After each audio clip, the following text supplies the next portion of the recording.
বর্তমানে সোশ্যাল মিডিয়ায় এই ধরনের ফটোগুলি খুবই জনপ্রিয়তা পাচ্ছে। প্রত্যেকেই এই ধরনের ভিডিওগুলা তৈরি করে সোশ্যাল মিডিয়ায় আপলোড করছে এবং প্রচুর পরিমাণে লাইক, কমেন্ট এবং শেয়ার পাচ্ছে। এই ধরনের 3D ফটোগুলো আপনারা কিভাবে তৈরি করবেন, A to Z প্রসেস আমি আপনাদের দেখিয়ে দেব।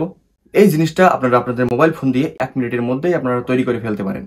চলুন বেশি দেরি করব না, আজকের ভিডিওটি কিভাবে তৈরি করব A to Z প্রসেস আমি আপনাদের দেখিয়ে দেব। আজকের ভিডিওটি শুরু করি। এই জিনিসটা তৈরি করার জন্য আপনাদের প্রয়োজন হবে জিমিনি AI। এই জন্য আপনারা আপনাদের প্রথমে গুগলে চলে যাবেন। আসার পরে এখানে লিখবেন জিমিনি।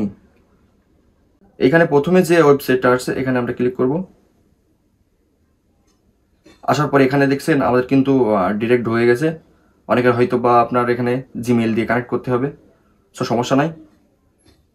আসার পরে এইখানে আমাদের একটা টেক্সট লাগবে। টেক্সট হচ্ছে এখানে আমাদের একটা টেক্সট লাগবে।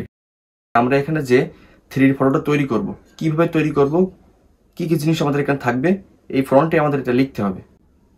যেহেতু এটা আমি কপি করে রাখছি, আমি নতুন করে লিখবো না। আমি এখানে পেস্ট করে দিলাম, দিয়ে যে ফটোটা দিয়ে আমি 3D ফটো বানাবো সেই ফটোটা এখান থেকে আমি সিলেক্ট করব।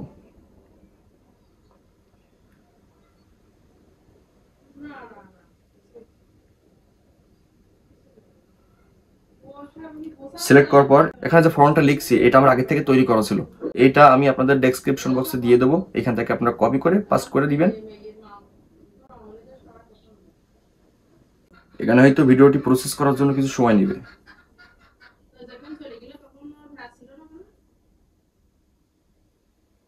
এখানে দেখছেন যে আমাদের ফটোটি কিন্তু জেনারেট হচ্ছে।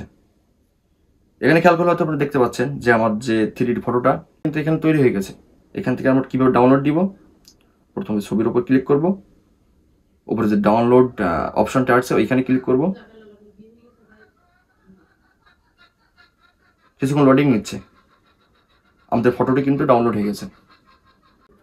এই ধরনের ফটোগুলো আপনারা কিভাবে তৈরি করবেন A to Z প্রসেস কিন্তু আমি আপনাদের দেখিয়ে দিয়েছি। এই ধরনের ফটোগুলো আপনারা নিজেরাই তৈরি করতে পারবেন। 3D ফটোগুলো আপনারা সোশ্যাল মিডিয়া আপলোড করবেন এবং প্রচুর পরিমাণ লাইক, কমেন্ট এবং শেয়ার পাবেন। ধন্যবাদ। ভিডিওটি যদি ভালো লেগে থাকে আমার ভিডিওটি লাইক করে দিবেন এবং পাশে থাকার জন্য সাবস্ক্রাইব করে পাশে থাকা বেল আইকনটি ক্লিক করে দেবেন। এই বলে আমার বক্তব্য শেষ করছি। খোদা হাফেজ।